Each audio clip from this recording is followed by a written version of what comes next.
Ahora ya podemos entrar a analizar cada uno de los 5 reinos de la naturaleza. Conociendo los conceptos de unicelular, pluricelular, autótrofo y heterótrofo, ya podemos analizar las características de cada uno de los 5 reinos de la naturaleza.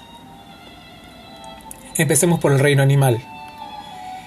Cuando hablamos del reino animal, estamos hablando de seres pluricelulares, es decir, formados por muchas células, así como nosotros. Estamos hablando de un grupo de seres vivos que son heterótrofos, es decir, necesitan alimentarse de otros seres vivos, ya sea de otros animales o de otras plantas. Otra característica es que poseen locomoción, es decir, pueden moverse, trasladarse de un lugar a otro. Algunos son más rápidos que otros, pero todos tienen la capacidad de moverse. Es una característica que no tienen los vegetales, por ejemplo, las plantas. En el reino de las plantas no existe esta característica. Nunca has visto una planta caminando, corriendo por ahí, ¿verdad? Porque es una característica propia del reino animal. Algunos individuos del reino animal son vertebrados, es decir, están formados por huesos, por vértebras. Y otros son invertebrados, es decir, no poseen vértebras. Por ejemplo, los gusanos. El reino animal es un reino bastante amplio. Está formado, por ejemplo, por mamíferos, peces, moluscos, insectos, reptiles, anfibios, aves, etc. Y como dije, poseen la característica de la locomoción. Son heterótrofos, es decir, necesitan alimentarse de otros seres vivos. Y son pluricelulares, es decir, formados por muchas células. Veamos el reino vegetal, o el reino de las plantas, que es un reino bastante amplio. La forma de clasificar a los individuos del reino vegetal es muy vasto, hay muchas formas de clasificarlos.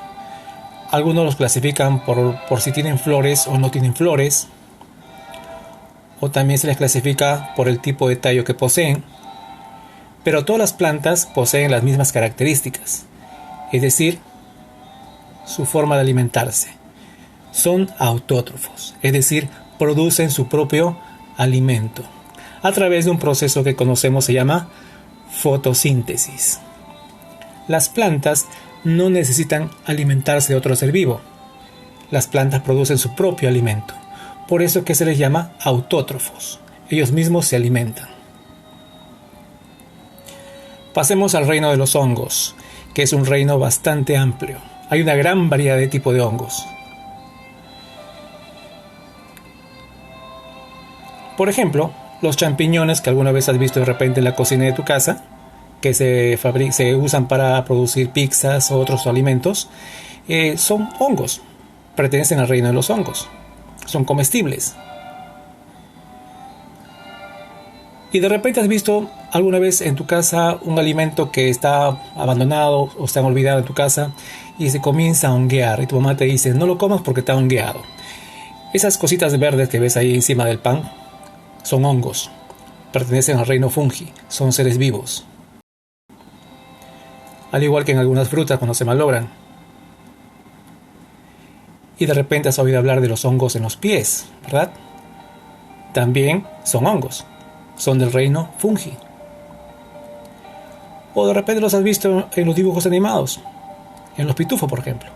Y has pensado tal vez que eran plantas, pero no son plantas. No pertenecen al reino vegetal, pertenecen al reino de los hongos, al reino fungi. Hoy estamos en la cancha.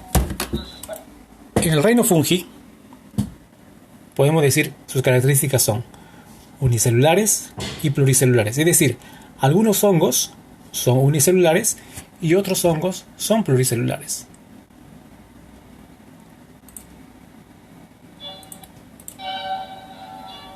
Son seres vivos sin clorofila. ¿Qué significa eso? Que no realizan fotosíntesis, es decir, no pueden producir su propio alimento. Son heterótrofos, es decir, necesitan alimentarse de otro ser vivo o un ser vivo que ya está muerto. Vayamos al reino Monera, reino de las bacterias. ¿Por qué decimos que es el reino más antiguo? Cuando la Tierra se formó hace casi 5.000 millones de años, los primeros seres vivos que aparecieron fueron las bacterias, hace casi 3.000 millones de años atrás. En el reino de las bacterias, por su forma, podemos catalogarlos como los cocos, bacilos, espirilos, vibriones, según su forma. Todos los individuos del reino Monera son unicelulares. Tienen nutrición heterotrofa, es decir, no producen su propio alimento. Están en todas partes y se reproducen con rapidez. Generalmente asociamos a las bacterias con enfermedades, ¿verdad? Pero no todas las bacterias son malas, no todas las bacterias producen enfermedades, por si acaso. Por ejemplo, en la industria alimentaria se utilizan bacterias para producir yogur, porque ayudan a la fermentación de la leche, y son bacterias beneficiosas para el intestino. Entonces hay bacterias que son buenas y bacterias que son malas que producen enfermedades, pero no todas las bacterias son malas. Pasemos al reino protista o reino de los protozoarios.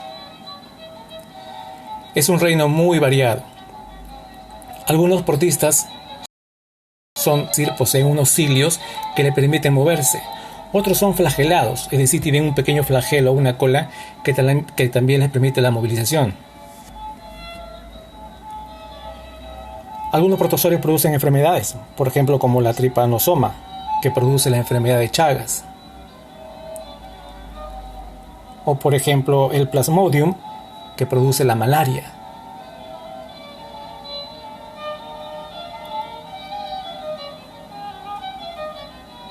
Bien, hemos hecho un recorrido a través de los 5 reinos de la naturaleza y sus características.